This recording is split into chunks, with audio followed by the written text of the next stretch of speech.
The mid-19th century witnessed a dramatic westward expansion across the American continent. Driven by the promise of land opportunity and escape from hardship, settlers poured into territories previously inhabited by Native American tribes. This migration wasn't solely about individual ambition. It was fueled by government policies like the Homestead Act of 1862, incentivizing settlement and fundamentally reshaping the landscape, both physically and socially. The existing infrastructure was minimal, creating a vacuum that would be filled by those willing to take risks and forge their own destinies in this untamed frontier. The mining boom, particularly the discovery of gold in California in 1849, acted as a powerful magnet, drawing prospectors from around the world. These 49ers weren't all seasoned miners. Many were unskilled laborers and dreamers chasing improbable riches. The initial rush quickly evolved into organized mining operations, requiring significant capital investment and leading to the displacement of individual prospectors.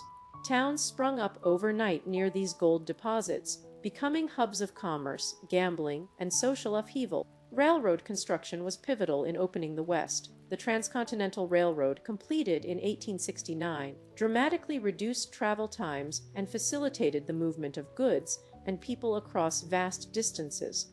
Chinese laborers, often facing discrimination and harsh working conditions, formed a significant portion of the workforce responsible for laying these tracks. This infrastructure transformed the frontier from a remote wilderness into an integrated part of the nation's economy. Cattle ranching became a dominant industry, transforming the Great Plains into a vast pastureland. Massive herds of longhorn cattle were driven north from Texas along perilous trails like the Chisholm Trail, destined for markets in Kansas and Missouri. The open-range system, where cattle could graze freely, initially led to immense wealth for ranchers, but ultimately proved unsustainable due to overgrazing and conflicts with settlers. The relationship between settlers and Native American tribes was fraught with conflict. As westward expansion encroached upon traditional tribal lands, tensions escalated into open warfare. Treaties were frequently broken or ignored by both sides, leading to cycles of violence and displacement. The U.S. Army played a central role in suppressing Native resistance, often through brutal campaigns that decimated populations and destroyed cultural heritage. Law enforcement in the West was often rudimentary or non-existent. Vigilante justice became common as settlers took matters into their own hands to punish criminals and maintain order. This system, though born of necessity, was frequently arbitrary and prone to abuse. The arrival of formal lawmen like Wyatt Earp and Bat Masterson attempted to impose a semblance of legal authority in these chaotic environments. The rise of stagecoach lines provided crucial transportation for passengers and mail across long distances. Companies like Wells Fargo established extensive networks that connected remote settlements to eastern markets, facilitating trade and communication. Stagecoaches were vulnerable to attacks by bandits and Native American raiders, making travel a dangerous undertaking. The Homestead Act of 1862, intended to promote settlement, had unintended consequences for the environment. Unsustainable farming practices like dryland agriculture led to soil erosion and desertification across vast areas of the Great Plains. The promise of free land often masked a harsh reality of difficult labor and unpredictable weather conditions. The decline of the open-range era began in the late 1880s due to several factors: severe droughts, blizzards that decimated cattle herds, and the expansion of barbed wire fences which restricted grazing land. Ranchers were forced to transition to smaller, more sustainable operations. The romantic image of the vast cattle drives faded into memory. By the late 19th century, many of the defining characteristics of the Wild West began to disappear. Railroads transformed transportation, barbed wire restricted open range, and increased settlement brought a sense of order. While the romanticized image of the frontier persists in popular culture, the reality was a complex period of rapid change, conflict, and ultimately, transformation, a fleeting moment in American history. The burgeoning railroad network irrevocably altered the landscape of the West. While promising unprecedented connectivity and economic opportunity, it also accelerated the displacement of Native American tribes.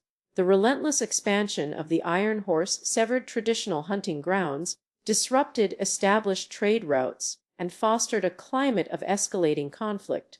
Promises made by the federal government regarding land rights were routinely broken, fueling resentment and ultimately contributing to numerous violent confrontations that would define much of the late 19th century. The Comstock lode, discovered in 1859 near Virginia City, Nevada, triggered another massive silver rush. Fortunes were made and lost overnight as prospectors flocked to the region. The rapid population boom overwhelmed existing infrastructure, creating chaotic boomtowns characterized by lawlessness and social upheaval. Vigilante justice became commonplace, reflecting a profound lack of established legal authority in these nascent settlements. Speculation ran rampant, contributing to periods of intense economic volatility. The concept of range wars emerged as cattle ranching became a dominant industry. Disputes over grazing rights and water access frequently erupted into violence between large landowners and smaller ranchers or between rival cattle companies. The open range system, where livestock could roam freely, encouraged overgrazing and environmental degradation, further exacerbating tensions. These conflicts often played out with devastating consequences for all involved. The Pony Express, though short-lived, lasting only 18 months, symbolized the spirit of innovation and westward expansion. Young riders risked life and limb to deliver mail across vast distances, connecting distant settlements in a matter of days rather than weeks. The demanding schedule and perilous conditions took a heavy toll, but the service fostered a sense of national unity and accelerated communication across the continent. The Dawes Act of 1887 marked a significant shift in federal policy toward Native American tribes, aimed at promoting assimilation by breaking up communal land holdings and allotting individual parcels to tribal members. The act ultimately proved disastrous for indigenous communities. It led to widespread dispossession of ancestral lands, erosion of cultural traditions, and further marginalization. The Johnson County Wars, 1892, in Wyoming exemplified the brutal conflicts arising from the clash between large cattle barons and independent settlers. Cattlemen employed hired gunmen to terrorize ranchers who grazed their livestock on open ranges, leading to a bloody confrontation that exposed the deep-seated inequalities within the Western economy. The war left a lasting legacy of bitterness and resentment. The Chinese Exclusion Act of 1882 reflected widespread nativist sentiment and discriminatory practices.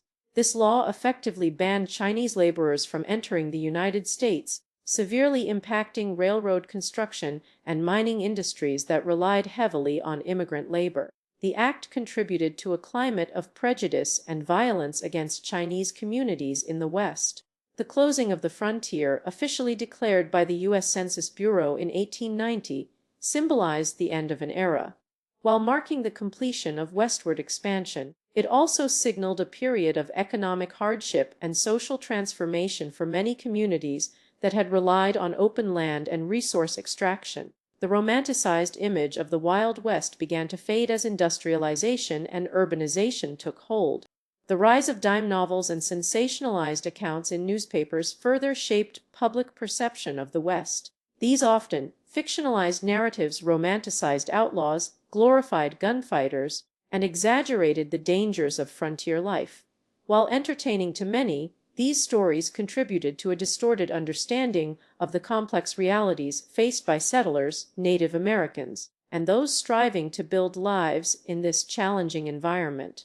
The legacy of the Wild West endures as both a symbol of American ingenuity and resilience, and a stark reminder of the injustices inflicted upon Native Americans and other marginalized groups. Its myths and realities continue to shape our understanding of the nation's identity, a complex tapestry woven with threads of opportunity, violence, and profound social change that resonate even today. The Panic of 1873 sent shockwaves across the nation, but its impact was particularly devastating in the West.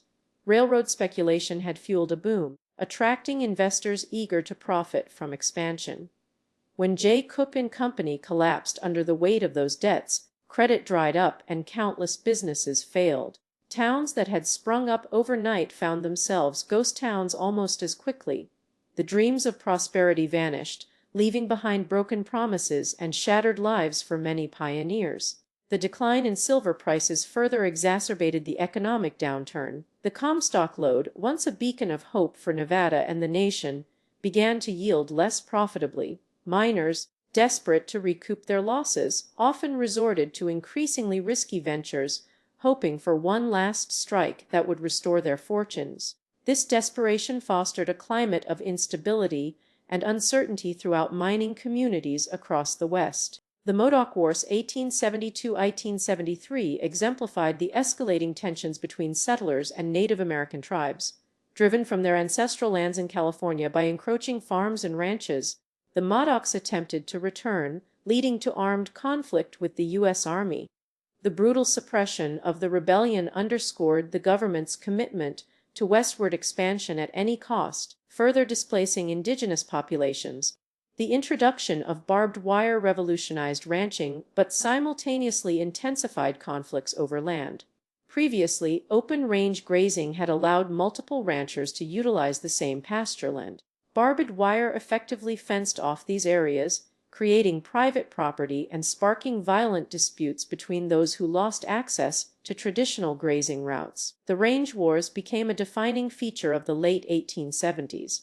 The Yellowstone expedition of 1870 solidified the national significance of the region's unique geology and wildlife. The expedition's detailed reports and stunning photographs captivated the public imagination, leading to the creation of Yellowstone National Park in 1872, the world's first national park. This marked a shift towards conservation efforts, albeit often conflicting with ongoing resource exploitation.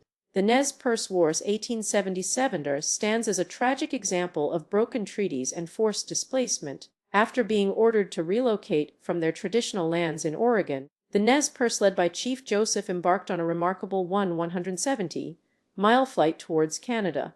Though ultimately captured just miles short of the border, their resilience and strategic brilliance earned them respect even amongst their pursuers. The decline of the buffalo population had devastating consequences for the Plains Indians who relied on them for sustenance and cultural identity. Systematic hunting by commercial hunters, often paid to supply hides to eastern tanneries, decimated herds across the Great Plains. This ecological catastrophe accelerated the displacement and starvation of numerous tribes. The rise of vigilante justice continued to plague many Western communities, reflecting a lack of effective law enforcement and a culture of self-reliance. While often presented as a means of upholding order in the absence of formal legal institutions, vigilantism frequently devolved into acts of brutality and extrajudicial killings, undermining any semblance of due process. The completion of the Atchison, Topeka, and Santa Fe Railway across Kansas in 1873 further linked the West to the eastern markets and facilitated migration. The railway not only transported goods, but also people, farmers seeking new opportunities, laborers searching for work, and entrepreneurs eager to capitalize on the region's potential. This influx of settlers intensified competition for resources and amplified existing social tensions. By the 1880s, many of the defining characteristics of the Wild West era were fading. The frontier line had receded significantly, railroads crisscrossed the landscape, and organized law enforcement gradually replaced vigilante justice. While the legend of the Wild West would endure in popular culture, the reality was a story of economic hardship, displacement, and ultimately assimilation. The late 1880s saw a surge in land speculation across the West. Railroad companies, eager to profit, aggressively marketed parcels of seemingly fertile ground that were often arid and unsuitable for farming. Towns sprang up overnight, fueled by dreams of wealth and prosperity. But many settlers quickly discovered that the reality was far harsher than advertised. A brutal combination of drought, insect plagues, and economic manipulation left countless families destitute, abandoning their homesteads and further contributing to the decline of frontier optimism. The cattle boom was nearing its end.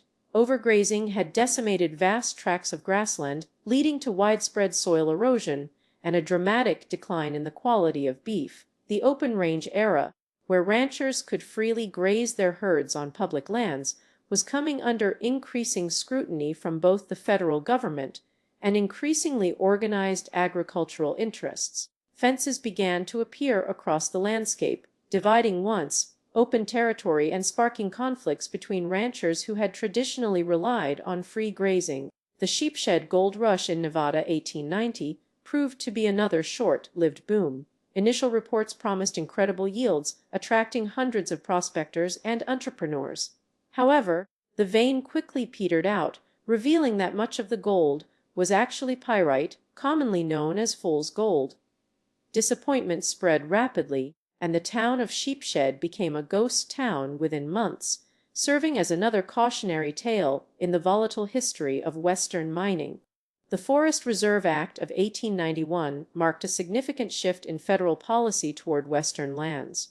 Recognizing the unsustainable practices that had led to deforestation and soil erosion, Congress began designating areas as national forests, restricting logging and grazing. While intended to protect natural resources, the act also sparked resentment among ranchers and timber companies who felt their livelihoods were threatened.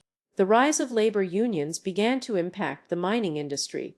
The Western Federation of Miners, WFM, aggressively advocating for better wages and safer working conditions, frequently clashed with mine owners and company-controlled security forces. Events like the Coeur d'Alene strikes in Idaho demonstrated the growing tensions between workers and employers, foreshadowing a new era of industrial conflict. The decline of the stagecoach era was inevitable with the rapid expansion of railroads. Once the primary mode of long-distance transportation, stagecoaches struggled to compete with the speed and efficiency of trains. Wells Fargo, a dominant player in the industry, gradually reduced its stagecoach routes, shifting its focus towards banking and express services, signaling the end of an iconic chapter in Western travel. The frontier army, once vital for maintaining order and protecting settlers, gradually diminished in size and influence. As the need for large-scale military presence decreased, many forts were decommissioned or repurposed. The closure of these installations had a profound impact on local economies that had grown dependent on army contracts and payrolls, marking another sign of changing times. The burgeoning tourism industry began to transform some Western towns. Recognizing the romantic appeal of the Wild West, entrepreneurs started catering to Eastern visitors seeking adventure and novelty. Buffalo Bill's Wild West show, a highly staged spectacle, became immensely popular, perpetuating stereotypes and shaping perceptions of the frontier both domestically and internationally. The Dawes Act of 1887 further eroded Native American land rights by attempting to assimilate indigenous peoples into mainstream society. Tribal lands were divided into individual allotments, with the remaining surplus land opened for white settlement. This policy effectively dismantled traditional tribal structures and resulted in significant loss of ancestral territories. By the late 1890s, the Wild West, as it had been imagined, was largely gone. The frontier spirit of independence and rugged individualism remained a powerful myth, but the reality had transformed into a landscape increasingly shaped by industrialization, urbanization, and bureaucratic control. What remains is a complex legacy, a story of ambition, hardship, exploitation, and ultimately the fading of an era. The late 1890s saw a concerted effort to civilize the West. The Dawes Act of 1887 aimed to break up tribal lands into individual allotments, undermining traditional communal structures and opening vast tracts to white settlement.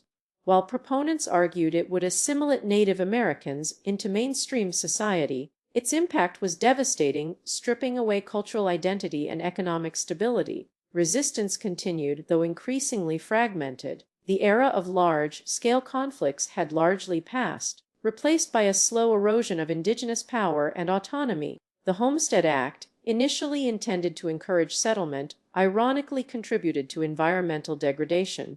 Over-cultivation and unsustainable farming practices depleted topsoil, leading to the Dust Bowl's precursor, widespread erosion in many areas of the Great Plains.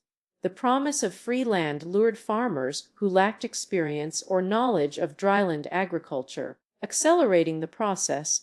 This ecological crisis foreshadowed a much larger catastrophe that would grip the nation just decades later. The decline of the open range was inextricably linked to the fencing boom. Barbed wire, patented in 1874, transformed cattle ranching. Suddenly, vast tracts could be enclosed, restricting traditional grazing rights and sparking conflicts between ranchers and homesteaders. The era of the long drive, once a defining image of the West, became increasingly unsustainable as land was divided and access to water sources dwindled. This marked a shift from communal usage to individual ownership. Mining towns, once vibrant hubs of opportunity, faced their own decline as easily accessible ore deposits were exhausted. Consolidation and the rise of large corporations displaced independent miners, transforming a landscape of individual prospectors into one dominated by powerful industrial interests. The boom and bust cycles left many communities abandoned or drastically reduced in size, ghost towns serving as stark reminders of fleeting fortunes. The arrival of railroads was both a boon and a curse for many Western communities. While facilitating trade and transportation, they also disrupted traditional ways of life, encouraged land speculation, and often prioritized profit over the needs of local populations. The railroad companies wielded immense political power, influencing government policies and shaping the economic landscape to their advantage. The closing of the frontier, famously declared by Frederick Jackson Turner in 1890, did not signify an end to Western expansion but rather a shift in its character. The vast, unclaimed territories were largely gone, leading to increased competition for resources and land. This intensified existing tensions between settlers, Native Americans, ranchers, and farmers. Though the nature of conflict evolved from open warfare to legal battles and economic maneuvering, the rise of tourism began to transform the West's image. Early photographers like William Henry Jackson and Carleton Watkins captured dramatic landscapes, creating a romanticized vision that appealed to Eastern audiences. Stage shows like Buffalo Bill's Wild West show further perpetuated these myths, blending fact and fiction to entertain millions while simultaneously reinforcing stereotypes about Native Americans and frontier life. The burgeoning entertainment industry also contributed to a nostalgic view of the West, often erasing the harsh realities and complexities of frontier life. Dime novels romanticized gunfighters and outlaws, creating larger-than-life heroes that resonated with readers eager for adventure. These narratives shaped public perception and helped solidify the Wild West mythos even as the historical reality faded. Statehood for the remaining territories, Utah, Oklahoma, New Mexico, Arizona, solidified the West's integration into the Union. While bringing economic stability and political representation, it also marked the end of an era defined by independence, self-reliance, and a spirit of boundless opportunity. The West was no longer a frontier, it was becoming just another part of America. The legacy of the Wild West remains a potent symbol, romanticized, mythologized, yet undeniably powerful. While the era's violence and injustice cannot be ignored, it also represents an extraordinary period of exploration, innovation, and resilience. The stories of those who shaped the West continue to inspire, challenge, and remind us of the enduring allure of the American frontier.